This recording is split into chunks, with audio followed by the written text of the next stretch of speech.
How's it going? My name is Luke Middlebrook. Today I'm going to be talking about assistive technologies. My expert for this week was Carolyn Nunes, who is a Senior Director of Special Education at San Diego County Office of Education. Now, me and Carolyn talked about assistive technologies, the implementation, the action plan, what she's experienced, what she's learned, and kind of her wisdom and guidance that she had for someone who will be going on that path in using technology in the classroom. The first thing we talked about was the range. I didn't know this, but there's actually a huge range of assistive technologies.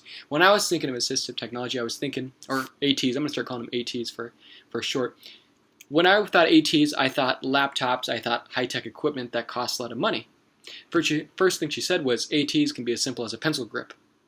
So just that, a technology is anything that assists a student in becoming more effective at doing their work and to learning. So an assistive technology can be a squish ball that students can use for stress relieving, which I use now in my classroom, and what I'm going to start implementing more for the students who maybe have attention problems or need to focus on something instead of talking. I'm actually going to start bringing stress balls in so that they can squeeze to get their energy out while staying at their seat while being able to do their work. So I guess that's one simple assistive technology that I'm going to bring to my classroom already after talking with her. We talked about what assistive technologies can look like. They can look like laptops as well. So there's in special education and regular education, we're starting to do this huge shift of virtual learning. And this is going to be a great shift for us as educators in the fact that we can start bringing laptops into the classroom that operate quicker than what they used to. So we can start bringing the internet into the classroom, which can also be served as an assistive technology in finding information. When it comes to the actual implementation and how it happens, I didn't know it was such a process, but whoever assesses the need of a technology for a student is the person that's responsible for training and implementation of a teacher.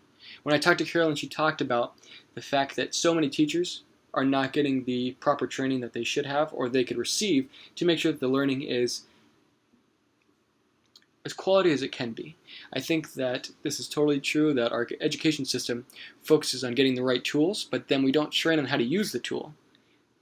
I think that could be one of the major shortcomings with ATs themselves, is you can give a student a computer, but if they don't know how to type, or if they don't know how to open access, or they don't know how to explore, the tool itself is not going to be very useful. So when we start getting into more high tech because of its availability and the grants that we'll have, we need to start training teachers so that they can start getting their students the proper learning devices they need. And they can start incorporating the technology into the lesson plan. I think that was the biggest thing we talked about, was being able to incorporate the technology into the teacher's realm, the teacher's classroom, because if they can't integrate it successfully into their lesson, chances are they're probably not going to use it. And if they're not using it correctly, or they're not using it as often as they could be, the student is not deriving the full use and utility that they could. So I think a big change that we can make is implementation and training of these technologies into classrooms to show teachers how to use them. And that was like my biggest reflection that I got. Discoveries, another huge, the range itself. Now that I know that there's such a huge range between like low tech and high tech, I think it's going to make me a lot more useful in bringing technology into the classroom for what my students need.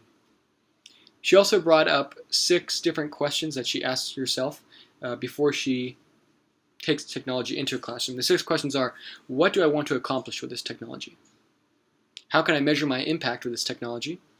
What tech do I need? How can I implement the software? And most important, how can I train teachers to integrate the tech into their classroom? So this is coming from a senior director, and these questions, I think, are going to be something that I kind of embody when it comes to leadership, and we're doing technology integration. Like if I start training other teachers or become like a lead teacher on a cohort, I want to be able to ask these 6 questions on how to lead and how to follow, making sure that we can get the proper technology into the classroom. So thank you for listening. I hope you enjoyed it and hope you learned something.